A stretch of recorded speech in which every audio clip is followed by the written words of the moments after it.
Yo soy Graciela Spinelli, soy mamá de un niño de 11 años, Francisco, una ciudadana más que decidió, como mamá y en nombre de muchísimas otras madres, dejar de ser espectadora y empezar a actuar. Lo haremos entre todos, así, asumiendo la responsabilidad que nos cabe y haciendo camino al andar. Los padres somos el primer eslabón en el proceso de educación de nuestros hijos y en pleno ejercicio de nuestra responsabilidad parental es nuestro deber protegerlos. Por eso queremos decirle a la sociedad, a quienes legislan y gobiernan, que no nos vamos a quedar de brazos cruzados frente al adoctrinamiento en las aulas, impulsado por políticas públicas que nos dejan indefensos ante un Estado que avanza sobre nuestras libertades individuales sin respetar las dinámicas de las familias, inmiscuyéndose en los valores éticos, en la intimidad y en la educación intrafamiliar. De modo que llegó el momento de hablar de estos temas sensibles y controvertidos. Estas verdades incómodas para algunos, políticamente incorrectas para otros, lo cierto es que no nos vamos a quedar callados.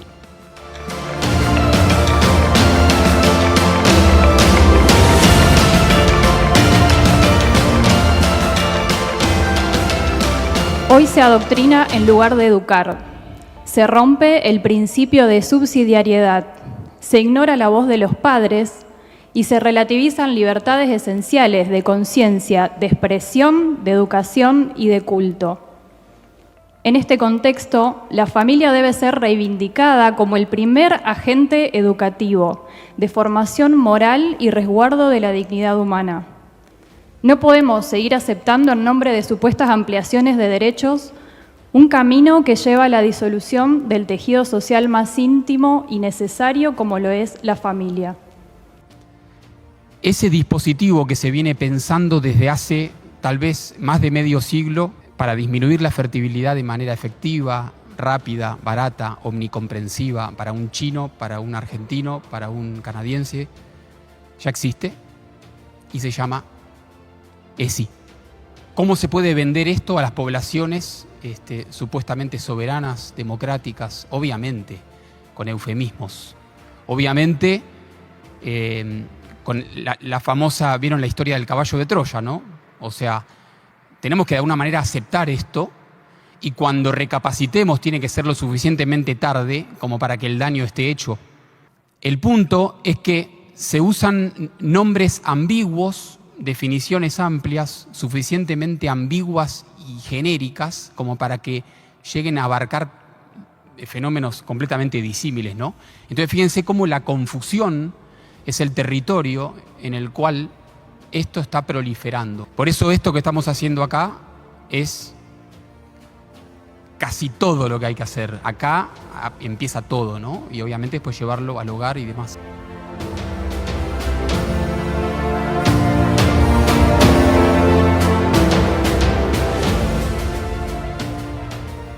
El otro paso es actuar. Bueno, no me presenté, yo soy padre. Llegué acá, agradezco muchísimo a Grace Spinelli por su... Es un tractor, así la ven chiquitita, pero es increíble. No estén demasiado cerca porque los arrastra, pero le agradezco mucho. Y el ejemplo que da es que los padres podemos hacer esto. No hace falta... Agradecemos por supuesto a todos los políticos que han abierto este lugar, pero los cambios vienen desde las bases. Contestándole un poco a Hegel que dice las ideas hacen cambio, bueno, los padres también vamos a hacer cambio, Hegel. Y suban con coraje, lo que están tocando son sus hijos, lo más valioso que tienen. La curiosidad de ustedes como padres, vayan a sus escuelas y pregúntenle, ¿qué le estás dando a mi hijo? Pregúntenle a sus docentes, dame la bibliografía de lo que están usando, sobre todo en esta pseudo materia que se llama ESI, que no es materia siquiera, pues tan vigorosa que es transversal, entonces no se sabe bien qué es. A ver qué bibliografía estás dando.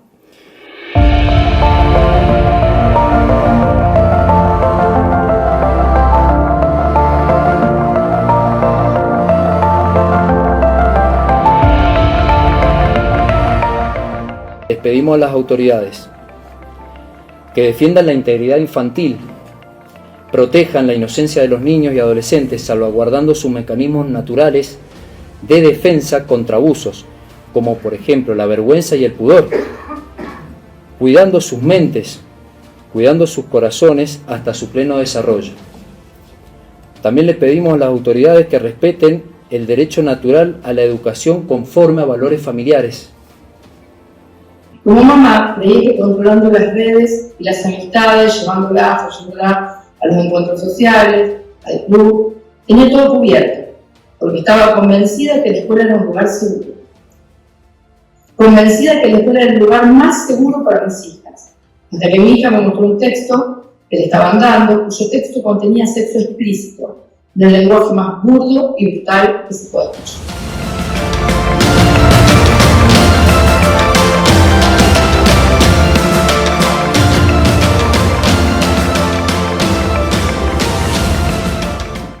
Hola, Buenos Aires.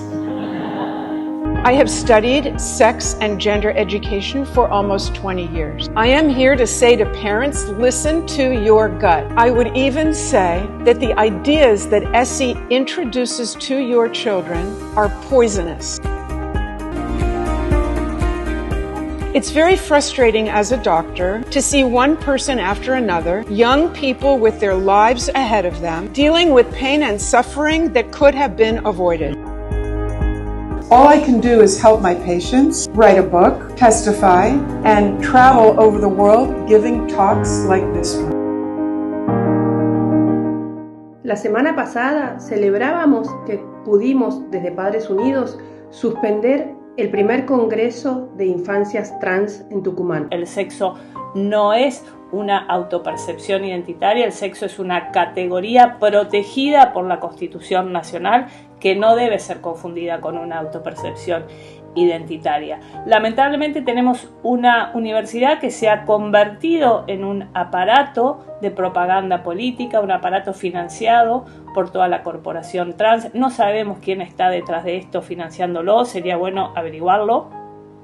Y los llamo a luchar, a no bajar los brazos, a frenar esta avanzada corporativa, ideológica, dogmática, que viene a corromper a niños y juventudes, por nuestros derechos, por los derechos de los más pequeños, los más vulnerables, por la defensa de la Constitución Nacional, la defensa del sexo como categoría protegida, la defensa del derecho de los padres a educar a sus hijos y el derecho de los niños a no ser ideologizados. Lo más importante que yo rescato de todo lo que se va a hablar hoy es la valentía de los que contra toda esta tendencia de woke, de falsa tolerancia, de camuflaje de depredadores, hay algunos que se bancan dar un paso adelante y ser juzgados nada más que por defender la cosa más básica que tenemos como comunidad, nuestros chicos. Acá tenemos que tener en cuenta, se están usando, y quiero que se graben esta palabra, se están usando a las instituciones, a las escuelas y a los docentes. Y lo hacen juntos y por separado. Esto no es algo que vamos a atacar solamente al docente. Vamos a usar la instalación educativa para hacer esto. En mi pueblo, algunos padres compartíamos el miedo a la represalia, a ser señalados, a que nuestros hijos sean discriminados. En lo personal, fue mi mamá quien me animó al decirme que no estaba haciendo nada malo, que estaba cuidando a mis hijas. El avasallamiento fue tan grande que parecíamos estar paralizados. Pero el miedo a que perviertan a nuestros hijos fue lo que nos puso en movimiento. Queremos decirles que no La vergüenza, la incomodidad y el rechazo no es ignorancia, ¿sí? Es autoprotección. O sea, el chico se protege a sí mismo cuando ve eso.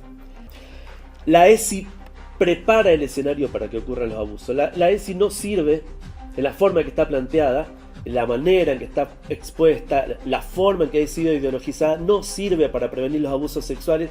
Muy por el contrario, los que nos especializamos en prevención de abuso sexual infantil sabemos que prepara el territorio, prepara el escenario para que se cometan los abusos.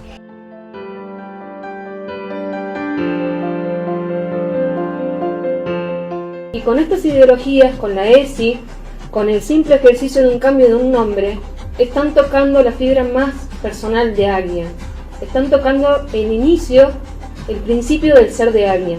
Y empiezan con el nombre.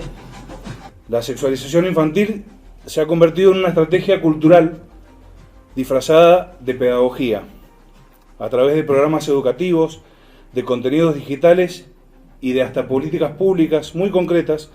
Se busca exponer prematuramente a nuestros niños a contenidos sexuales y a una confusión sexual que no les corresponde, quebrando su inocencia, debilitando también la autoridad de los padres.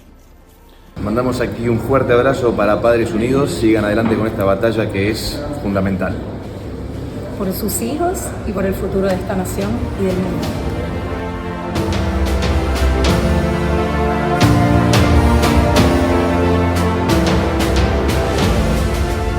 A los padres les hablo.